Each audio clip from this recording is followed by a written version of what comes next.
I have two boys. That's all I got. I got an 18-year-old and a 16-year-old.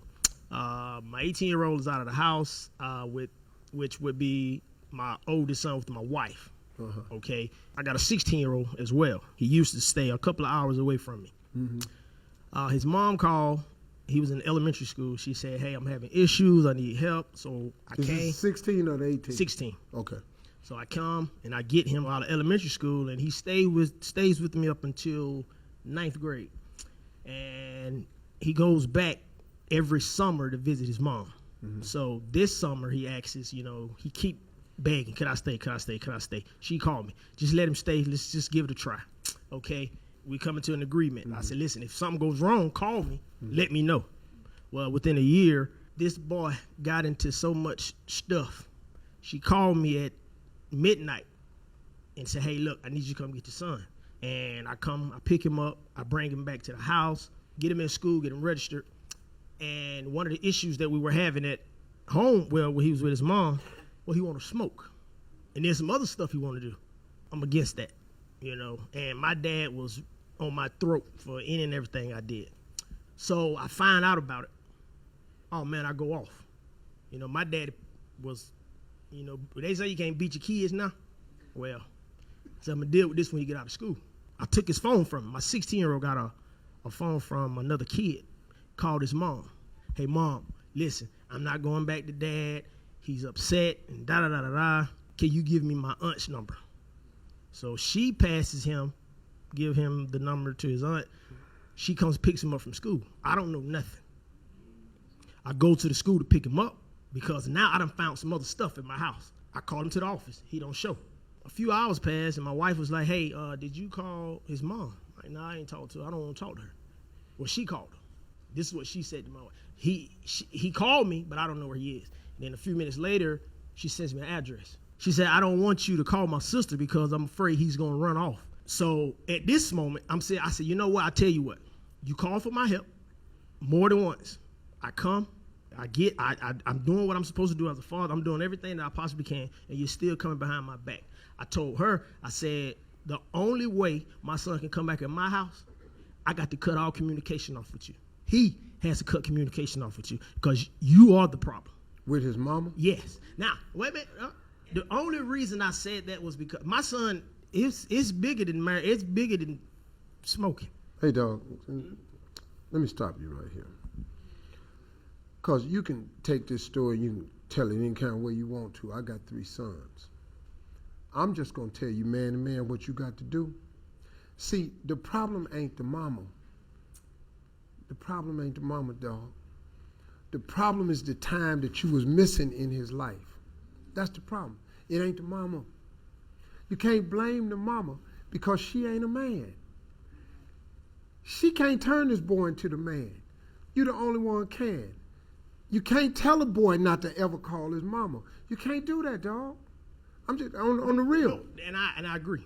Okay, But well, you agree then. I know you got to agree. But what I I'm ain't gonna saying tell you is, nothing wrong. but my thing was, the reason that I'm having so much issues, when I put my foot down, Yeah. she has an issue with that. Because she don't know the way to manhood.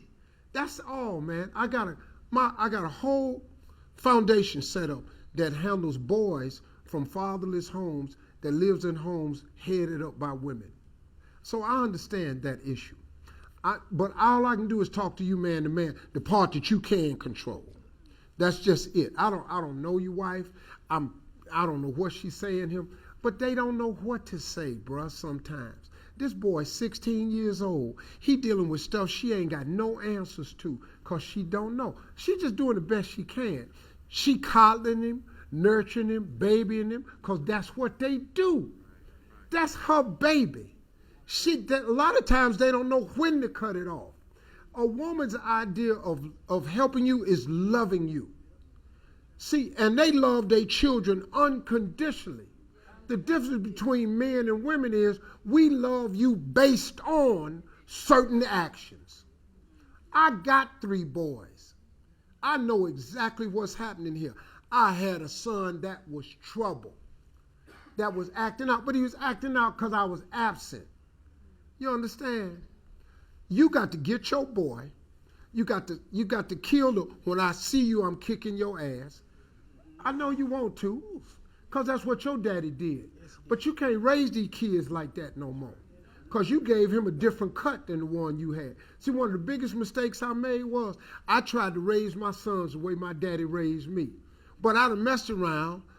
These kids live in the suburbs. They ain't even what I was. They ain't even have to be what I was. So my method I was trying to apply to them, they didn't even need half the information I was trying to give them. They ain't got to learn how to fight every day coming to school, because they don't go to school where they allowed to fight. You understand? What you got to do, bro, this is what my suggestion to you is. Get your son and apply love to this situation. You got to put your arm. Go ahead, man. I know you want to say something because you think I'm wrong. No. Okay. I've done that. No, you ain't done it enough. Dog, you ain't done it enough. You back at the square one. He don't even want to go to your house. Dog, we trying to save your son's life. I'm just going to give you an alternative way to look at it, and then you can handle it how you want to. This is Steve's suggestion to you. I would take my son and go away with him for the weekend, where he can't go over to the aunt house, and mama can't come pick him up. I would take my son and go somewhere for the weekend. I would go somewhere where the phones don't work. We in Georgia. They got mountains everywhere. If you head up north, you can get up in the mountains. There ain't no phone service or none of that. Get your little weekend cabin somewhere and sit with your son. Go fishing. Go out there and make a fire and just talk with him. Tell him all the mistakes you made. Tell him what you did wrong. Tell him how you messed up. Tell him about the time you had that kid out of wedlock and you wasn't there like you were supposed to be. Tell him that.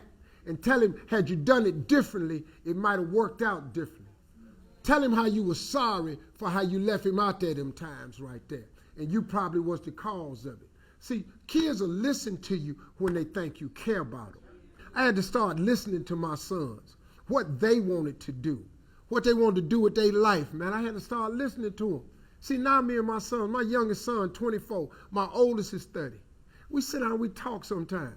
I come into work, my son go, "What's up, Dad?" And when I'm getting ready to walk out on stage, he say, "Going out there and get him, Steve Harvey." This is my son. Before I turn that corner, he's standing right there.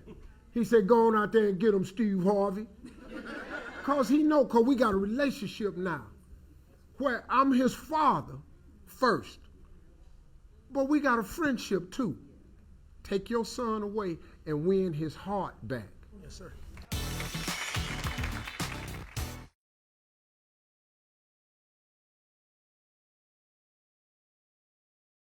Hey, you made it to the end of this video. I got a lot more that you're going to enjoy, so just click to watch the next one. And make sure you subscribe to always know what's happening.